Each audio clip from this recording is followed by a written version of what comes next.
What up, Grizz Nation, and welcome to your favorite Memphis Grizzlies show. We have all technical difficulties. I'm not sure why I was even muted, but let's go ahead and get into the game today. We're going to get to a complete breakdown of everything, as we always do. So the very beginning of the show, it's a full breakdown. We'll get into some Grizz trivia. There is no look ahead for today. It was a midday game, and so Ryan was actually not able to send in his look aheads, but we'll look at it individually. But the Grizz get a big win, a big comeback win that I know everybody's watching here on MLK Day and with our Grizz trivia. You know it's got to be MLK Day related, so we're going to have that and much more. But today we do have Nate back. He was able to kind of wiggle out of some daddy duties to make sure that he could make the show today. But we're going to get into all of that and much more. So without further ado, let's start the show.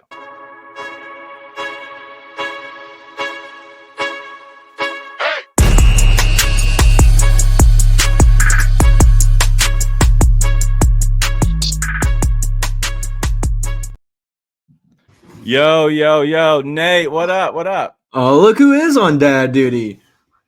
Hello, girls. Can everybody say hi to Margot? So Penelope went to the game today, and Margot is here hanging out. So I told her she'd come say hi. Hi, Margot.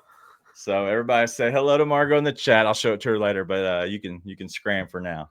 But the Grizzlies do win 106-108. The Grizzlies take advantage of that.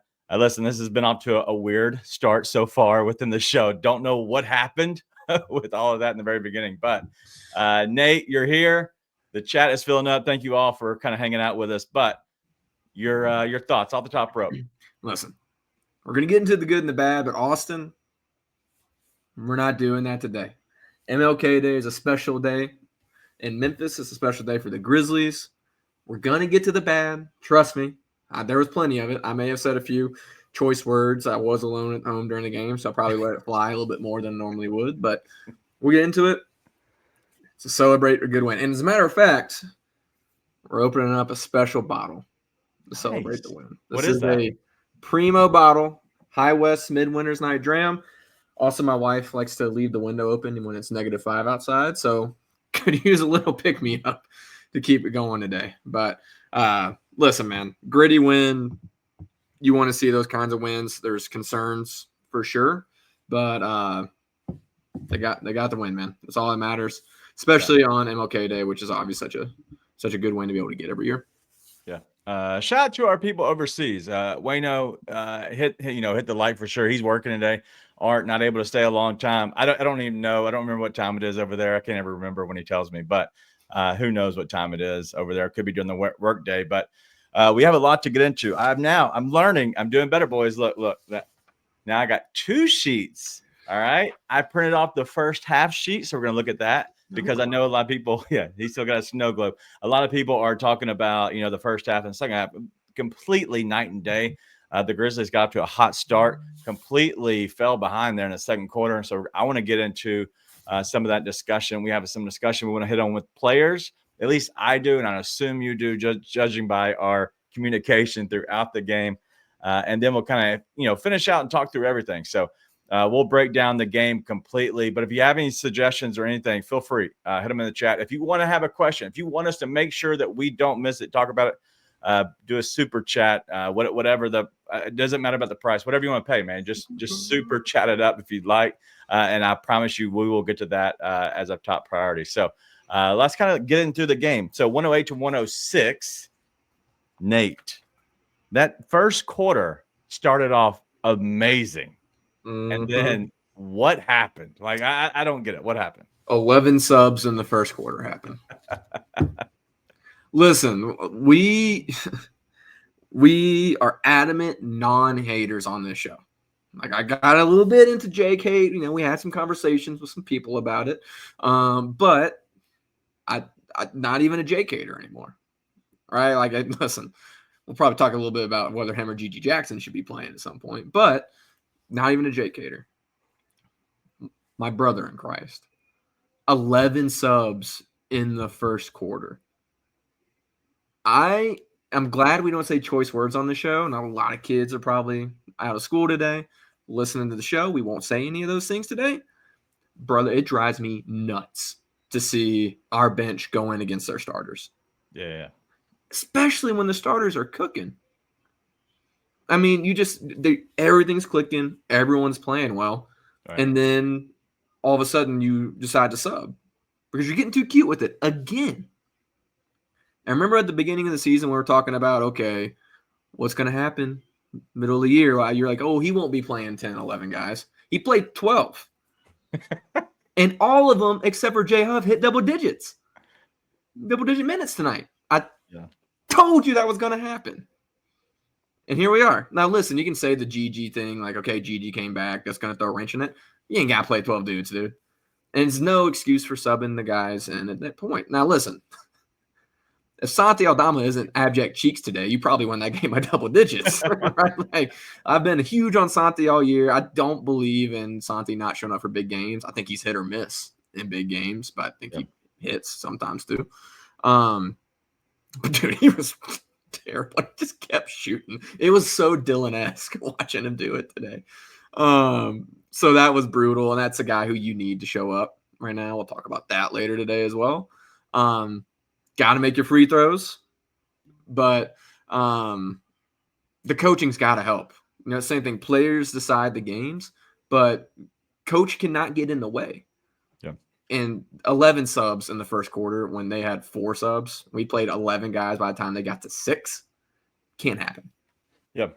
No, I agree. And that's what I'm going to talk about. I know a lot of people are on Santi's head today. And listen, I agree. Santi didn't have it today. Does that mean that he plays a ton of minutes? No, but Santi playing 14 minutes is fine. If you have it, you go with the guy 20 plus minutes, right? If you don't, 10 to 12 minutes, because you got to let him at least try to get into the flow of the game. Okay, so I am not complaining about his minutes at all. I'm not even complaining about his play. It wasn't good. That's understandable. There's a reason these guys are bench players, and that's why I say I would never pay a high price on a bench player unless you show me consistency. No matter what the matchup is, I don't want it. And so I'm fine with that. I'm cool with that. But overall, the 12 people playing in a rotation is the worst decision that Taylor Jenkins and coaching staff and the franchise, all of them together, could have made. The reason I say that is because you can't play that many guys and expect any kind of rhythm. The Grizzlies came back in the second half, and I want to break down a little bit of the first half compared to the second half numbers eventually, but you can't do that. It changed in the second half. So my thoughts are, I wonder if it's a first half thing where you go with some guys, kind of see how things play out, see who's kind of finding their rhythm, and then you maybe lean on them more in the second half, because J-Hub didn't play in the second half. So that has to be somewhat of a thinking or understanding.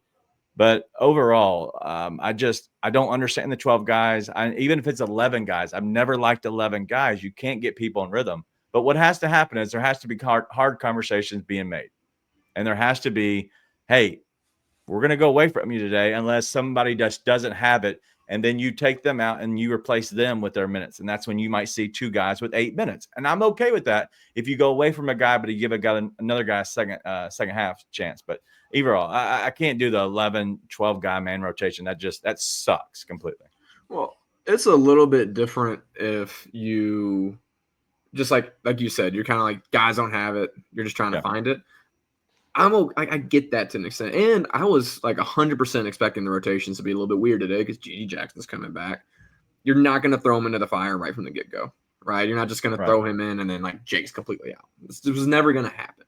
As much as people may want it to happen, it just was never going to happen, right? And that's not coaching malpractice.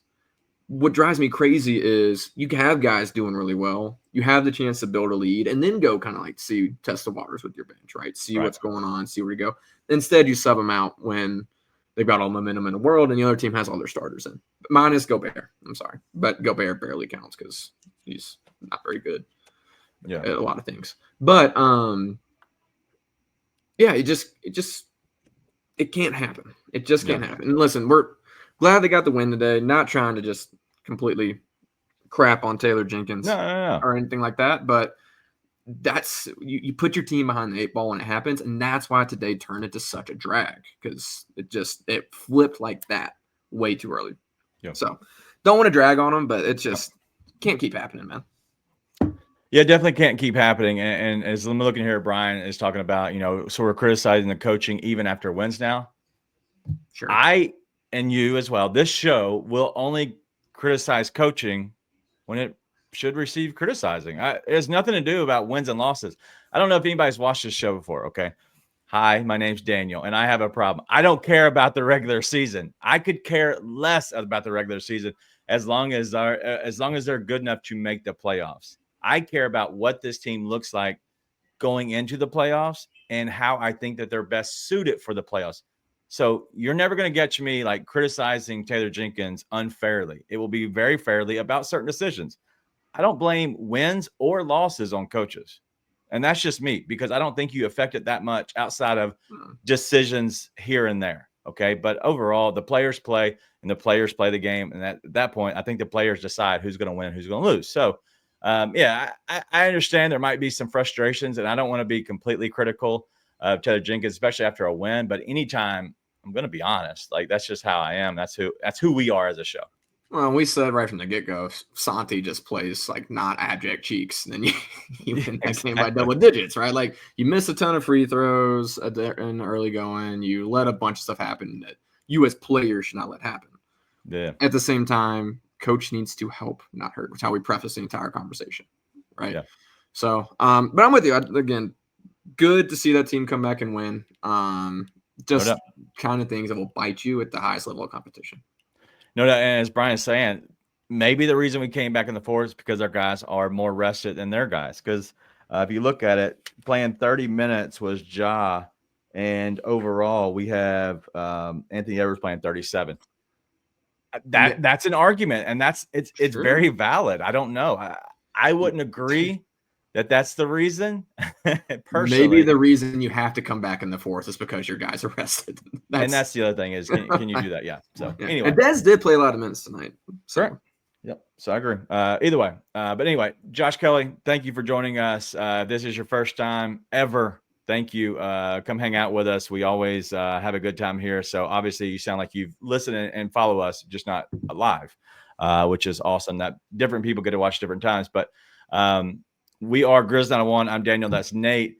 But we're also here on simultaneously streaming on social media. So if you're watching on Twitter, go ahead and join us over on YouTube. Love to have you over here. There's a lot more of you over here watching and commenting and checking out the show. So if anybody's watching over on Twitter, just come over to Bluff City Media on YouTube, and you'll have a lot more fun over here because the chat is always popping. But getting into the game and breaking it down, I want to talk about one guy in particular, Jaren Jackson Jr. Mm-hmm. Jaren looked incredible. And as Marco's talking about here, taking the last shot, are you okay with them getting into Jaren and letting him get to his last shot? I know it looked ugly. I know it wasn't good. I think the setup and everything was wrong, but the fact is they wanted to kind of single him out because he was a hoss just going down the stretch, man, and how good he looked. Yeah, I mean, he's awesome. He's been awesome. I like it if you can get to that post up. I think the problem comes in if you got 4 seconds on the clock. Yeah. I don't think trying to get to Jaren outside the arc is the move. It's the only issue I had with that. Okay. Right? Like it's at that point, do what you've done forever, which is give Ja Morant the ball going downhill. Then he can kick it to Jaren maybe in the corner or Jaren in a dunker spot or Bane out in the corner, right? Yeah. So I'd rather see that, but in general, don't mind it at all. Only problem is Jaren does get a little sped up if they send 2 every once in a while. And a lot of times they're sending 3 right now, right? So I have no problem with it in general. In that specific scenario, I'm like, I probably want to get it to someone else going downhill. He did get fouled. Austin's absolutely right. He did get fouled like 3 times, once on the shot and twice on the putback. So, right. But listen, he played awesome tonight. No problem putting the ball in his hands because he's clearly been delivering all year for you. Yeah, Jaren, 18 field goal attempts throughout the entire game. He went 9 of 18. He went 0 of 3 from deep overall. But the difference I see now is he's getting rebounds like crazy. 2 offensive rebounds, 9 defensive, 11 total rebounds, 2 blocks, and a steal. Great game out of Jaren and how he looked tonight. I thought he was our best player there in the fourth. But the fact that he's able to, and we've said this many a times, like about Jaren Jackson Jr., is he needed to get to the post and kind of develop his game. Well, now he's getting to that left-hand floater, which he likes. He can also go to the right-handed floater. But the biggest thing that's his arsenal of his game that he's really developed is getting into the post. And he can go back to the basket, and I can go either side. He loves to go into the lane from the right block into the middle of the lane so he can use that left-handed just kind of floater shot. But today they overplayed him, and at that point down the stretch in the fourth quarter, he spun back baseline, which went to the right and able to get up and get a very crucial bucket. And so I love the way that his game is developing overall, the fact that they're allowing him to bring the ball up a little bit, facilitate a little bit, but also Ja many a times looked off everybody, made Jaren come back out so he can give him a good pass. And then literally 4 guys went to one side of the court, and Jaren he could do whatever he wanted to. And he's going against a guy like Julius Randle, who he was tomato chest, arm, elbow, everything into his chest, just wearing it, and was just getting his head put in the basket. So I love Jaren Jackson Jr. and what he looked like tonight. So I just wanted to make sure I brought some attention to him because he played great.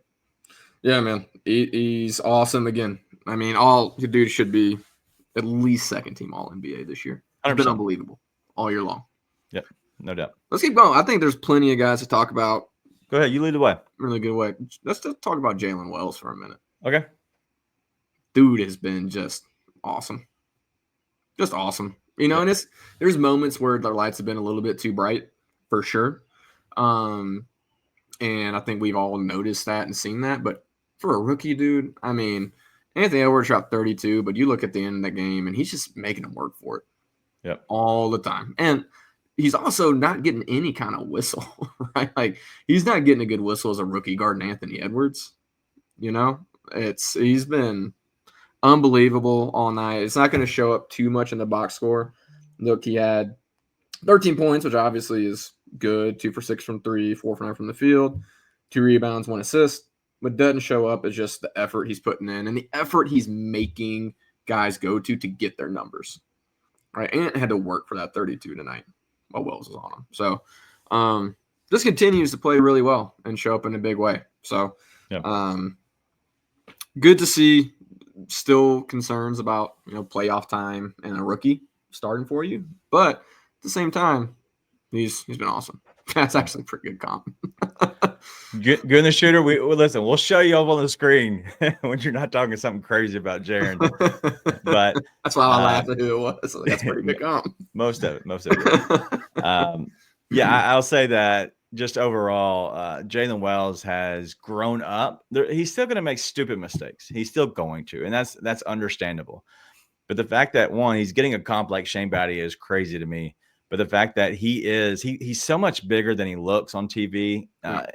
And if you see him going against the guys, once he gets matched up with them, like, he wasn't that much smaller than Ant. Like, it's just he's skinny. So once he puts on a little that what I call girth to him, I think that we'll see a little bit more of how good a defender Jalen Wells can be. He's definitely cementing himself into the starting rotation. I don't know what that looks like or how that is, especially going into a playoff run, man. Like, can you still play a starter that is a rookie? I think we're going to talk about that very much later on with our guy, Zach Edey, because we'll have to talk about him as well. But I think Jalen Wells has played really good, and I think he's, beyond his years, playing incredible defense. So he was highlighted on the TNT. If anybody was watching the FanDuel Sports Network, that's what it's called. I think that they talked a lot on TNT about him. Let's kind of keep going. Let's go to Desmond Bane. I think Desmond Bane played well tonight as well. 14 shot attempts, 7 of 14 overall. 4 of 6 from deep, and ended up with 6 rebounds, 5 assists, 2 steals, and only 1 turnover. I like Desmond Bane. I think he started off the game hot with that 3-pointer. Played well. When they needed him, he got to the front of the rim. When they needed to take shots, he took shots. He didn't look overwhelmed, and he looked like he wasn't sped up today, which is his biggest thing. Is if he's got the ball in his hands too much, he looks a little sped up.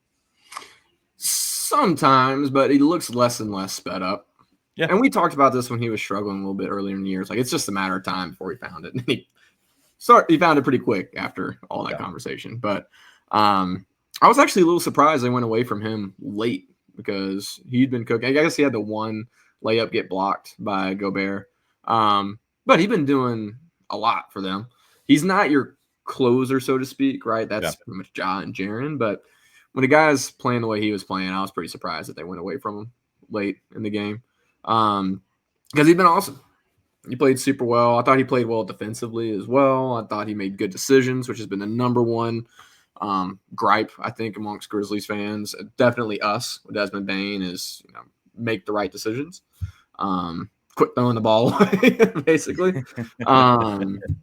And he played awesome. Listen, they needed it, right? They needed someone to keep them level and keep them in that game, and he seemed to do it time after time after time after time, which is good, right? You always talk about how are you going to win, and it's who's going to step up. And you usually need to be Ja and Jaren or Jaren and Dez or whatever. And I thought for a big portion of that game when Jaren got into foul trouble, it was Dez kind of carrying the weight. Yeah. No, it does look good. And I think that you have to have a 1A and a 1B. You honestly have to have an option number 2. And I don't know what you want to consider Bane overall, but Bane is becoming at least the 2, right? If you have 1A and 1B and Ja and Jaren, if you want to have your second option or third option, whatever you consider that, I think overall that is Bane. And I think he's finally fallen into a little bit more of a being more comfortable in the offense. And I think it's taken a little bit more time, but I think what we're going to see is as we keep getting good players back that were unhealthy, I think you're going to start seeing some of these guys that if they have a bad night, they kind of just can go away from them a little bit more easier than they have been.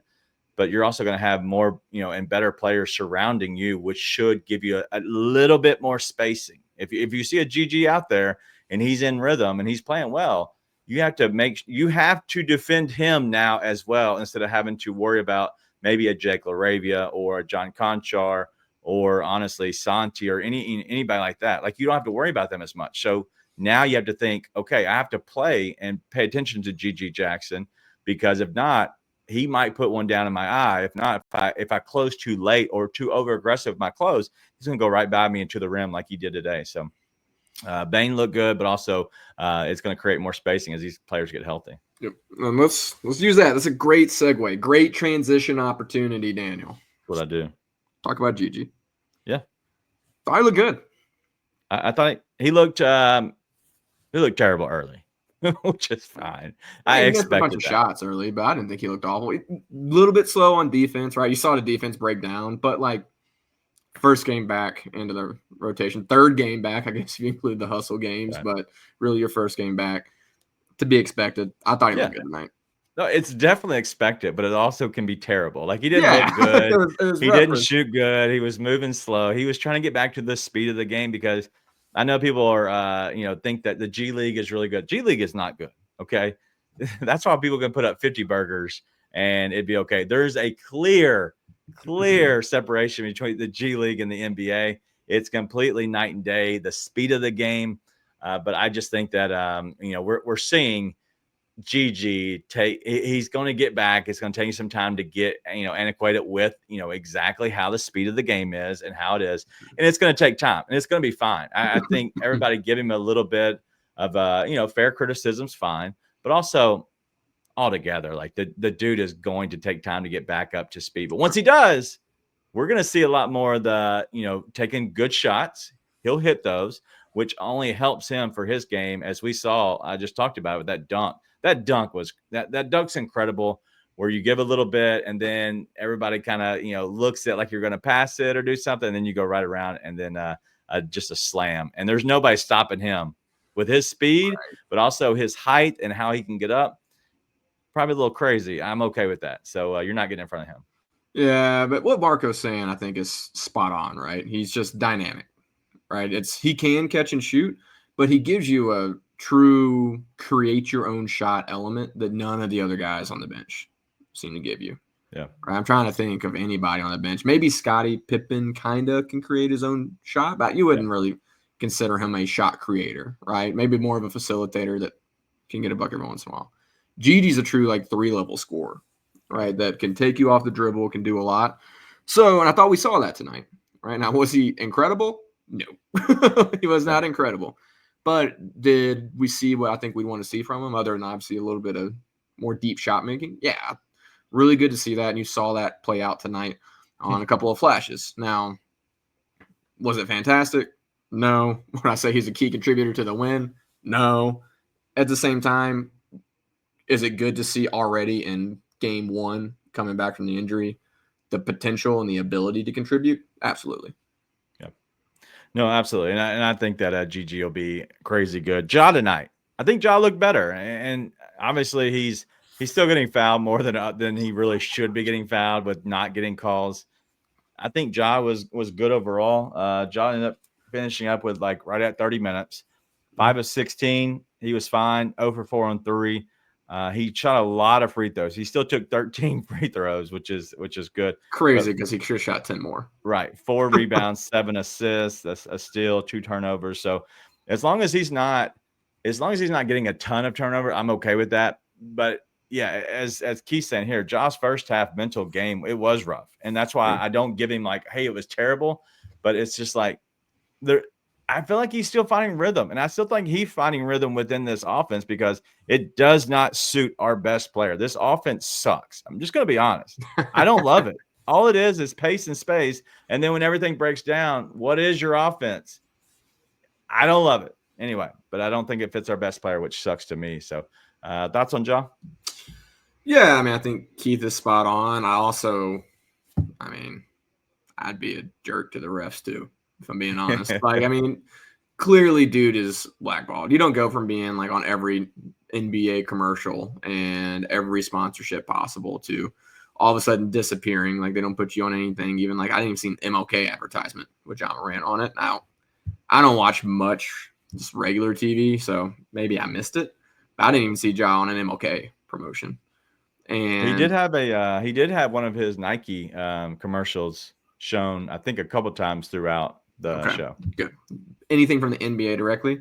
I didn't see it. No. And the refs clearly don't want to give him the calls, which is ridiculous when you get a guy who has a dunk that doesn't even go in the box score that's getting more views than half the players are trying to make the face of the league. So once again, Adam Silver can't figure it out. Imagine that.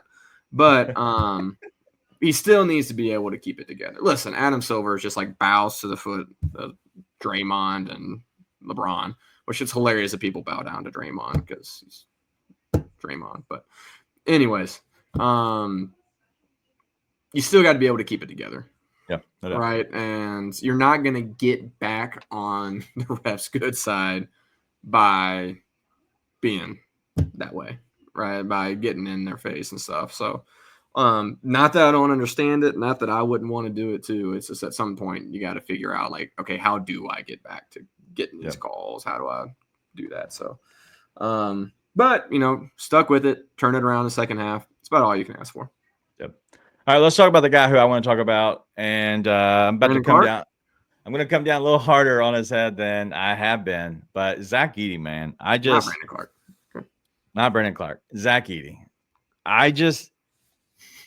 I struggle with Zach Edey because the simple fact that he's very big. But what I saw today is he's Rudy Gobert. And I saw it way too much. And the reason I saw it is because the dude literally acts like him so much and has that same play style. And we all hate Rudy Gobert. I don't know if I have a friend that likes Rudy Gobert, we're probably not friends. It's like, so I don't like Rudy Gobert. And so he plays so much like him. There's nothing to his game that influences the game, especially in a high-powered offense like this. He doesn't do enough defensively. Like what happens is they won't go to the front of rim in front of him. Okay, cool. Well, what they're doing is they're going to kick it out to an open three-point shot because somebody's having to come down and overhelp on defense because people will just go and drive right around you. And so people have to a little overhelp if you move outside of 5 foot in front of the basket. But on offense, on defense, you have to be able to be the guy who rebounds the ball. That has to be your job. And so the reason I was talking about getting Daniel Gafford is, I don't know if y'all saw him today. had a decent game. Okay.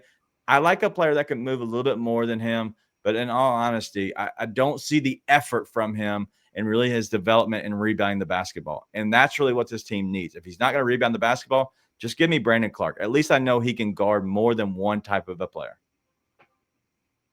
Yeah. He's slow. Slow, man. He's just slow, man. He's just slow. I mean, and like we're talking back and forth because that end of the game sequence where they miss a shot, Gobert gets an offensive rebound, kicks it out to Nas for a three that keeps them in the game, right? Keeps them alive. Yeah. The Grizz are on the verge, kind of putting that thing away. Yeah. It's just killer. Just killer. Maybe it was before the Grizz made the comeback, actually.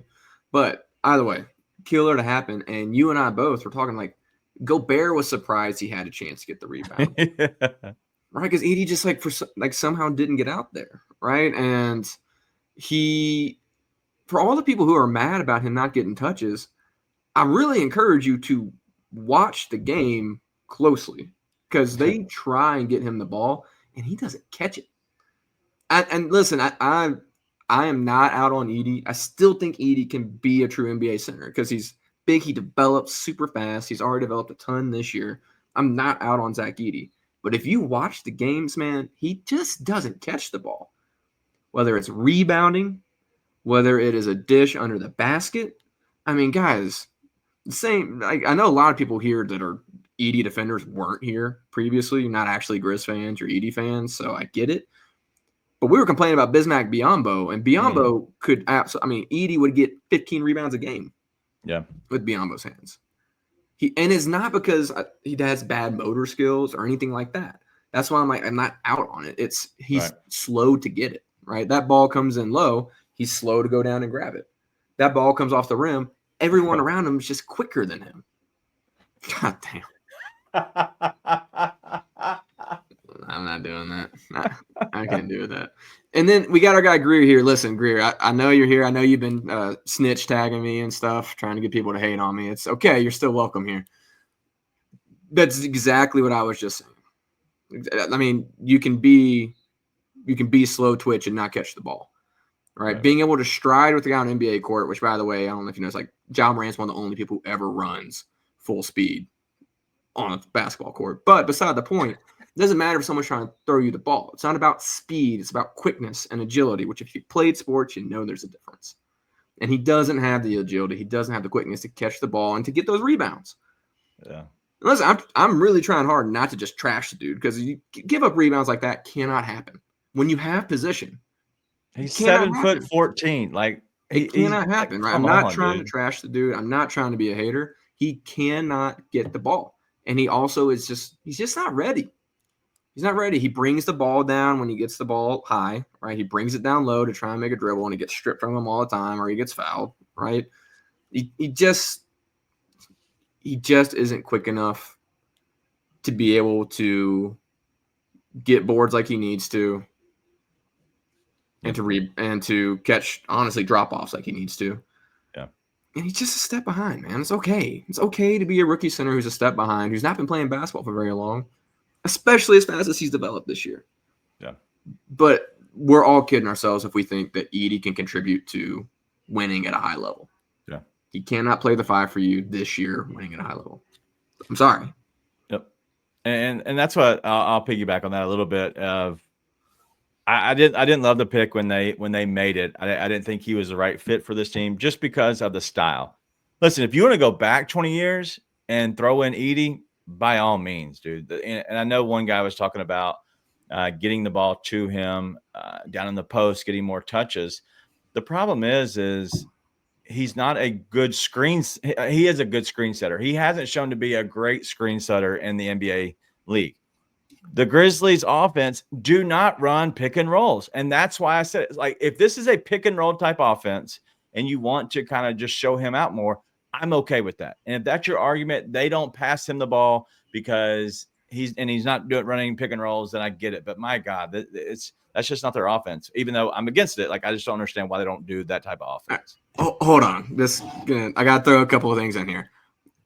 Brown on boxing and Craig Browning, you're only hearing the things you want to hear.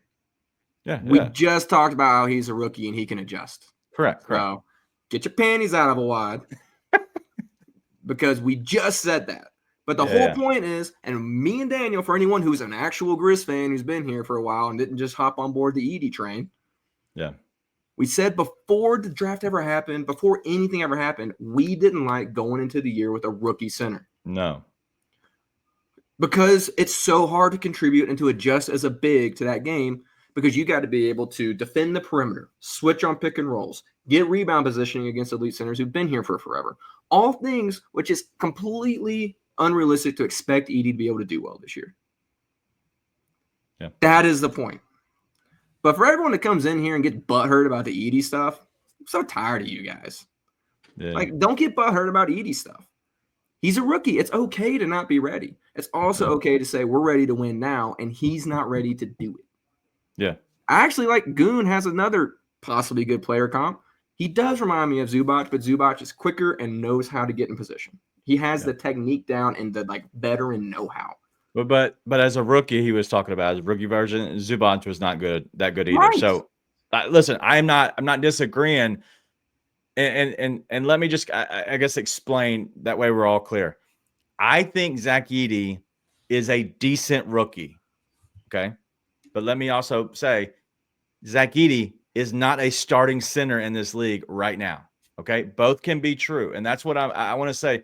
I don't care if you get upset and if you don't agree with me. That's fine. I don't agree with you. I'm fine with that. So you got to be fine with that on the other side. But we can both be having different arguments and different takes and different thoughts process. Because if we didn't, this show would be boring. My God. Most of the time, me and Nate do disagree. I'm so tired of seeing it. Yeah. But I agree. I agree. People are a little sensitive. And, that's the same thing can go for both sides. But what I'll say is it's simple. Zach Edey is not a starting center in this league. He's just not. Not yet. Can he be? Zubac is playing the best basketball he's ever played this year for the Clippers. And he is showing out right now. And he plays great. Can Edey become that? Maybe. Do I think he's the best fit for a run and gun type offense that is a European type offense? I don't think so. I can be wrong, but I don't think so. But I just don't. I just see that Zach Edey, as polarizing as he is, which I love that he's polarizing because that means that you have a feeling. He creates that feeling in you, right? It's not him doing it. It just he's the type of player, and the fan bases you get a feeling created for you. It's very much like Tim Tebow, right?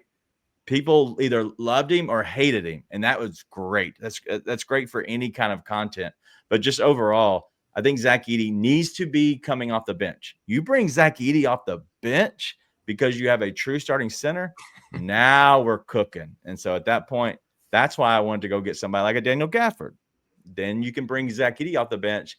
And, brother, you ain't got nothing to stop on your second unit and a guy the size of Zach Edey. And so we'll see. But overall right now, dude, Zach Edey doesn't have it. And I hate that they're having to rely on him so much. No, that's what drives me crazy.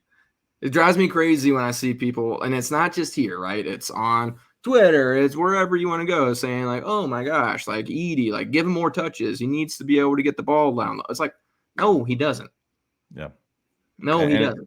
That's what drives me crazy. If you want to say he's a project, right here is great. Yeah. If you say he's a project, yeah, absolutely. But all this stuff about, oh my God, Edey, they're not utilizing Edey. They're not using Edey well. It's like he can't catch. Yeah. If you can catch the ball, we'll give you the ball down low. He just isn't ready yet, which is okay. Yeah. That is okay. Yep. But man, don't piss off Nate, boys. It's just I hate seeing people be so wrong so confidently. Listen, I'm actually with like Brown Unboxing and Craig. I'm actually with them on he's a rookie, he's a project. The problem is you don't need a rookie and a project on this team.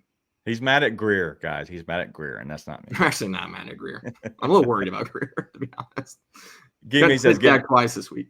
Yeah, give Edey 2 years to learn and grow in the system and learn the NBA. I agree. He needs 2 years. The problem is our championship window is open right now. And so what do you do with that? Like, that's where I'm kind of torn. A lot of people say we don't need a center position.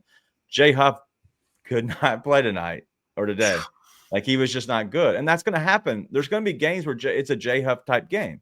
And it's going to be games where you need a Zach Edey. Today was a game that you need Zach Edey because you're going against Rudy Gobert. Rudy Gobert this has been his worst season he's probably ever had. Like, he just does not look good. And so being okay against that, I think he's fine. You just allow him not to dominate a game, which is what he ended up doing. So maybe he understood the game plan, and he's like, hey, I'm just going to take Rudy Gobert out of it. But overall, I want Zach Edey to be good. I want Zach Edey to come off the bench, though, because there has to be there's going to be games in playoffs where you need a big to keep the other big from dominating. And I don't know if we're going to have that, but we'll see. Either way, I love talking about controversial topics, or not controversial, but just people gets all up in their feelings. Makes me feel good.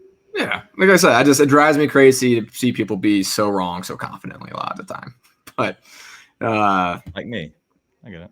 Yeah, I mean, sort of, but I wasn't gonna say that. But they do need to augment at the 4-5 for sure. No doubt. Appreciate it, Craig. Yep, that's what it's all about, Craig. Hey, it's passion. Listen, I don't hate anybody. I don't have any ill will toward anybody. I do hate people, but I can't tell you right here.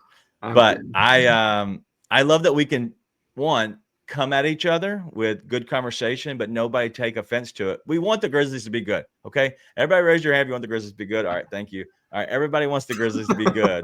So at this point, you got to talk through it. That's what this show's all about, is having a little fun, talking, having the hard discussions. And so we're going to have a good time the rest of the way. But I do have a question here from King Meeks. Can you tell us the Grizz record on MLK Day? And you know what? No. I can. So what are we going to get to? If I Google it now, it's not cheating. Yeah. Don't Google it now, because we're getting to Grizz trivia.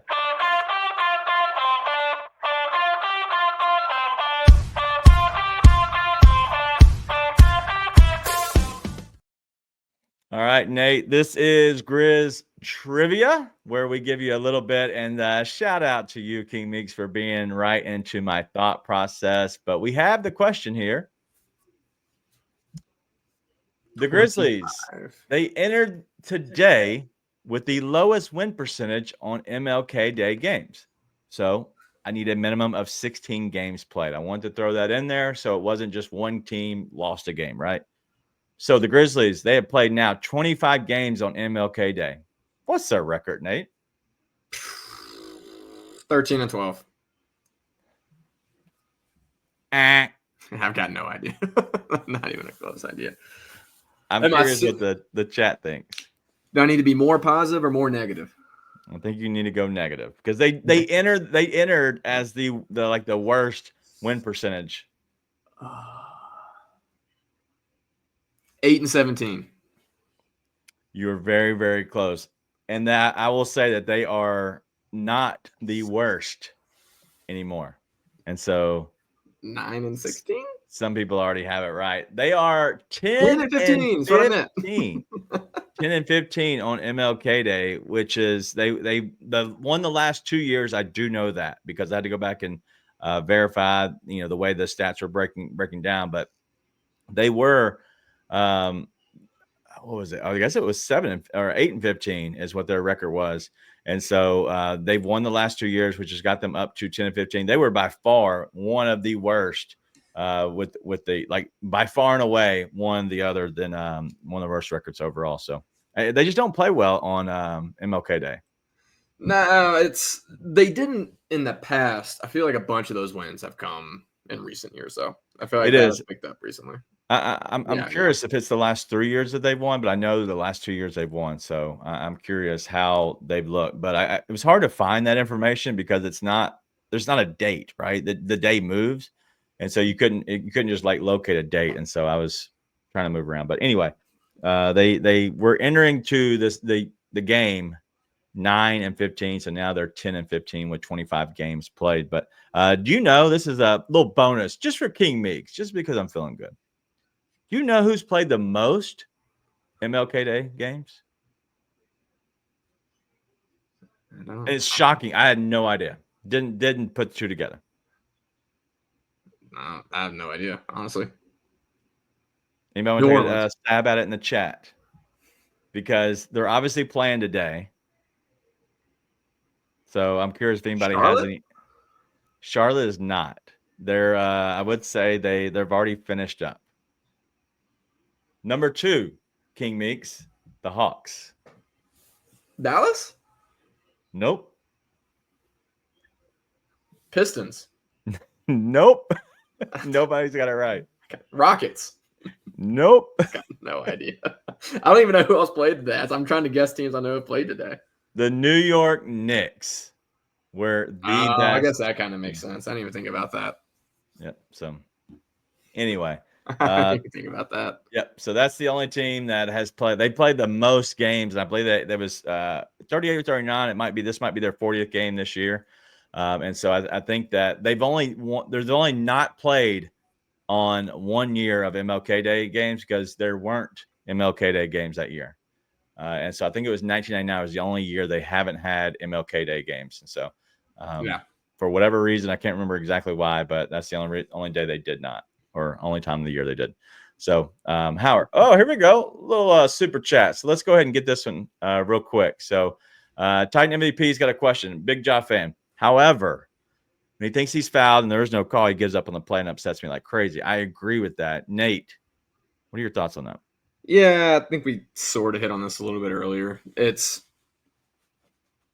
super frustrating to watch as a fan because you're sitting there like watching a team get a 5-on-4 fast break, and especially against teams with great downhill players like Ant, that's super tough to watch. I get why he's mad, but you got to be able to kind of keep it together, right? Same thing. It's you can't let your emotions get the better of you, which I think if you're John Morant, I understand why your emotions are going crazy. Like you're clearly getting fouled. You're clearly not getting calls. There clearly seems to be in my opinion, I think there's a point trying to be made a lot of the time with the lack of a whistle. At the same time, you've got to be able to control what you can control, which is easier said than done for us. So not off at all. It drives all of us crazy to watch. I think you get a little bit though if you watch all the whistles that he's not getting. So there's grace in that too. Yeah, no doubt. I think the issue with him is he looks like he's flailing, if I have to be honest. Like he looks like there is some flailing to him, such as like when he goes into somebody's chest or somebody's shoulder, he then immediately gets off to create that space and then does his one touch on his foot and then shoots it and then flails, right? And so the issue with that is it looks like he is just kind of like hunting for a foul call. And so that's the only reason I don't like it. He has to end up going into him and then take a shot. And I think he'd get more calls that way. If you look at SGA, that's how SGA's been. SGA is very much, people are slapping him on the wrist when he's shooting. He's getting a lot more calls than he should be getting. But when he goes into people and then shoots while he's being pushed, which creates him to look like he's falling over and not flailing. And so I think that's the difference. But his frustrations, I think, are valid, but also think the frustrations that he's doing are taking him out of his game. Like he needs to go into people more. The problem is like that. I think he's scared of getting hurt again. So I think there's a double-edged sword there. Is maybe I move off and create that space so I don't get hurt instead of going into people more. So I don't know. That's a good. Thank you for the super chat. I appreciate that. But I think as all Grizzlies fans, I think we all agree that we're all a little frustrated with this. Yeah, and I'd be afraid of getting hurt too. I think everybody understands being frustrated with it. Yeah. Hey, real quick, I am going to bring up this comment from Brown on Boxing. I did not mean to loop anybody into the Edie thing of like you're just an Edie fan. Other than I'm just generalizing what I've seen into the Twitter stuff. So apologies to Brown on Boxing and Craig earlier. I was not trying to loop anybody into that, and except for Greer. Greer's clearly on the Edie train. Outside of Greer, more so talking about just the Edie stuff you just deal with day in, day out online. People just kind of standing for him. But anyways, don't want to upset anyone's fandom in here that's clearly been a Grizz fan. So apologies for looping you into all that. Yeah. No, Brown Boxing's been around here for 2 years for sure. Yeah, so if not longer than that. So anyway, not trying to loop him into that, but that's how it came off. So yeah. Well, you suck, Nate. I agree. Yeah. I'm on your side, Brown Boxing. Nate sucks. Not as much as Edie does at catching the ball. Too sensitive. All right. That's all we got today. We want to make sure we got you an afternoon show. We didn't have a look ahead. The Grizzlies do obviously play next. I don't even know who they play, honestly, but I'm trying to look at it real fast. They play Wednesday against the Hornets. Should be a good game. So watch out for Mark Williams, Edie. Watch out for LaMelo Ball, Ja. But overall, should be a good game. But thank you, everybody, for hanging out. We are Grizz 901. It's been a good show today. Thank you all for hanging out with us. We'll continue on. I am Daniel. That is Nate. So make sure you follow us. Give us a like on your way out. But thank you, everybody, for hanging out with us. That's all we got today. Remember, be nice and tell your friends.